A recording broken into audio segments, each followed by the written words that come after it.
To be honest, when I first heard about this movie, I just kind of dismissed it as a movie that I wouldn't see. Yeah. But then when I heard that you were directing it, I was like, whoa. I said, I've got to check this out, because you seem like the least unlikely person to be a fan of rap. Yeah. Well, you got to understand, when I was trying to be in a band singing, I didn't have a good range. And I was slightly tone deaf, so I always liked narrative songs. And I loved Oscar Brown Jr., who was, to me, the earliest rapper, or Cab Calloway.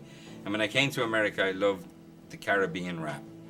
And then I actually loved NWA. And, you know, Bono's a friend of mine. He used to look at me listening to the rap and going, what's that? And I'd be like, this is rap. And I don't think he thought it would survive as long as it did. And now it's a phenomenon. And even he would admit it's bigger than rock and roll. Because rock and roll is a Northern Hemisphere rebellion. Australia, you know, Europe. But rap is Sierra Leone, Baghdad, everywhere in the world. So it's a huge phenomenon. It's an expression of cultures that weren't expressed up to this. So to me, it's completely fascinating.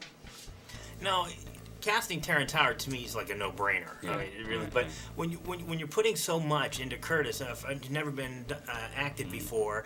Did you have any reservations at all? I mean, because you know sometimes rappers and acting don't mix. Well, you know Emma and Sarah from In America, and you know the story of little Emma telling me that I had to cast her, you know, and like she was 6. So in that film, I learned to go to the other side. I learned not to try and get the kid to perform. I kind of put her in charge of the movie, and she'd say action and cut. So when I met 50, I just tried him on film a bit, and then I said to him, you know, if it doesn't work, it's my fault, not yours. Because I think when you take the fear factor out of performance and out of the structure of making a movie, people jump leaps.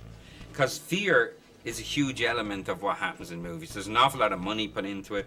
There's an awful lot of fear put into it. People write notes in studios all day. You have pages of notes. And I'm like, yeah, thanks for the notes, you know. And just trying to keep the fear at bay. So once you take fear out, people will grow. And I think that's because, you know, me being a little guy, I have to be, fear is something I know. And controlling it is something I know. So 50, I understood he controlled fear on a level that I hadn't seen before. He was in charge of his emotions on a level that I wasn't usually aware of. And that fascinated me, you know. And then him having been through being shot, he lived like in the now. So that was completely fascinating to me. Once I saw him on tape with Snoop Dogg on a video, I knew he has huge presence. Then when I knew he could act, I was in. And I loved the world, you know. The difficulty for me was just the rap itself, because the narrative of rap is difficult. Because when you have a song that has narrative, it's hard to have it in a movie.